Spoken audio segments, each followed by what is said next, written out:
আসসালামু আলাইকুম রহমতুল্লাহ বারাকাতু। কি অবস্থা, সবাই কেমন আছেন? আশা করি সবাই ভালো আছেন, আর আপনারা ভালো থাকলে আমিও ভালো থাকি।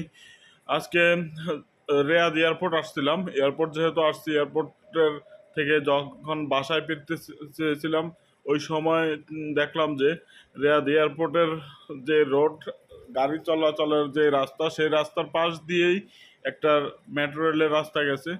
রাস্তাটা অনেক সুন্দর, মেট্রো রেলের রাস্তাটা অনেক সুন্দর, এবং এই জিনিসটা তুলে ধরার চেষ্টা করলাম আপনাদের মাঝে, যে আপনারাও একটু দেখেন রাস্তাটা কেমন, বাইরের দেশের মেট্রো রেলগুলো কেমন হয়। আমাদের দেশের মেট্রো রেলের মধ্যে তো অনেক সময় গরু ঢুকে যায়, কিন্তু বাইরের দেশের মেট্রো রেলের ভিতরে কোনো কিছু ঢুকতে পারবে না, এরকম কোনো সিস্টেম নাই। আপনারা দেখেন যে মেট্রো রেলের যে সৌন্দর্য, এটা আমি আহ, রিয়াদ সিটির ভিতরে, রিয়াদ সিটির ভিতরে আমি 2019 সাল থেকে দেখি, কিন্তু এটার কাজ শুরু হয়েছে মনে হয় মেবি 2016 সাল থেকে। যেহেতু আমি 17 সালের লাস্টে সৌদি আরব আসি, তো ওই সুবাদে আমি জানি না এটা কবে শুরু হয়, কিন্তু আমি 17 সালে আসার পরে আমি দেখতেছি যে এই রোডের কাজ চলছে। অতএব এখনো এই রোডের কাজ চলছে পরীক্ষামূলক, ঠিক আছে। রোডের কাজ যদিও সম্পন্ন, বিভিন্ন জায়গায় এখনো শেষ হয় নাই, কিন্তু কিছু কিছু জায়গায় এই রোডের কাজ শেষ হয়ে গেছে। শেষ হয়ে যাওয়ার কারণে বিভিন্ন কিছু কিছু জায়গায় দিক দিয়ে দেখা গেছে মেট্রো রেল চলছে। এই যে উপরের দিয়ে দেখেন একটা রেলগাড়ি যাচ্ছে, কিন্তু কোনো যাত্রী নিয়ে যায় না। এই জিনিসটা কিন্তু পরীক্ষামূলকভাবেই যাচ্ছে।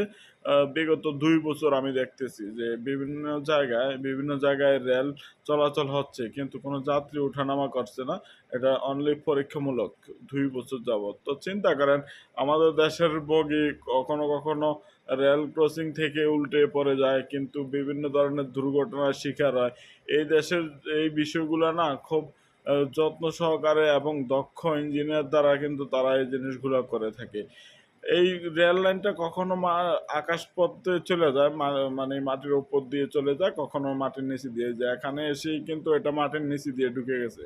এই যে এখানে এসে আবার মাটির উপর থেকে আস্তে আস্তে উপরের দিকে উঠছে, ঠিক আছে।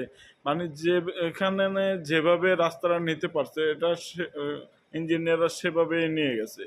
অতএব এই রাস্তাটাকে সুরক্ষিত রাখার জন্য যা কিছু করণীয়, ইঞ্জিনিয়াররা সম্পূর্ণ অবলম্বন তারা করছে। এই জিনিসটা দেখেন, এভাবে সুন্দরভাবে ক্রসিং করে এটা এই মুহূর্তে চলে যাবে যে রিয়াদ হিলটন যে হোটেলের পাশ দিয়ে। তো জিনিসটা না অনেক সুন্দর লাগলো, অনেক সুন্দর লাগলো। যেহেতু ভাবছি যে আমি তো প্রত্যেক দিনে দেখি, বিষয়টা আপনাদেরকে একটু দেখাই, সেই সুবাদেই কিন্তু আজকের এই ভিডিওটা। অর্থাৎ আমি মনে করি যে আপনারা যে যেখান থেকে আমার ভিডিওগুলো দেখেন আগে পরে, ঠিক আছে, আপনারা আপনাদের মতামত কমেন্ট বক্সে জানাবেন। আর ভিডিওগুলো কেমন হয়, ভিডিও আরও কি প্রয়োজন, সেই বিষয়গুলো দিয়ে তথ্য দিয়ে পাশে থাকবেন। আর আপনাদের জন্য আমার সব সময় শুভকামনা থাকবে। নিশ্চয়ই আপনারা আমার জন্য সব সময় দোয়া করবেন, এবং পাশে থেকে লাইক কমেন্ট করে শেয়ার করে আমাদেরকে আরও সামনের দিকে আমার এই পেজটাকে নিয়ে যাওয়ার জন্য সহযোগিতা করবেন।